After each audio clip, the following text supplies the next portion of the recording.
Hey everybody, it's Zach from Myshire Farm, and today we're actually going to talk about the Gobi. If you don't know what that is, it is a thermometer hygrometer that I highly recommend.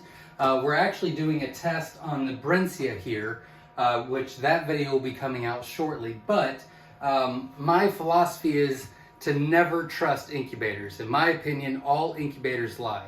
Whether it's from the get-go or 2 years later, something's not going to read correctly. So according to this has been reading 99.5 for quite some time. I'm actually going to put the Gobi in there. It's on our Amazon store, which is in the description if you want to check it out. But I got a 2-pack. I think it's $22 or something like that. But it's wireless control. It can load up to your phone. Also with this,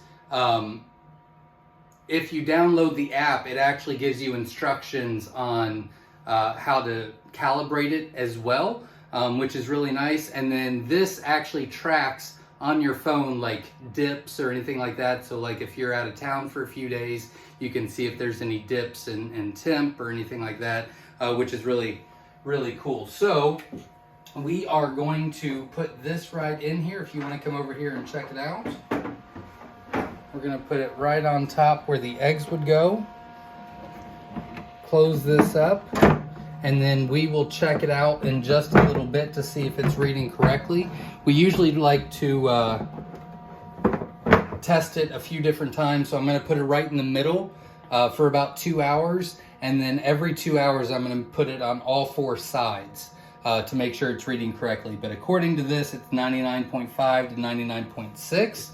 And we'll see how it goes. But yes, never trust your incubators. I highly, highly recommend the Gobis. We've tested out, about 2 years ago, we tested about 8 to 10 different thermometers and hygrometers. And this by far was the least expensive as far as working.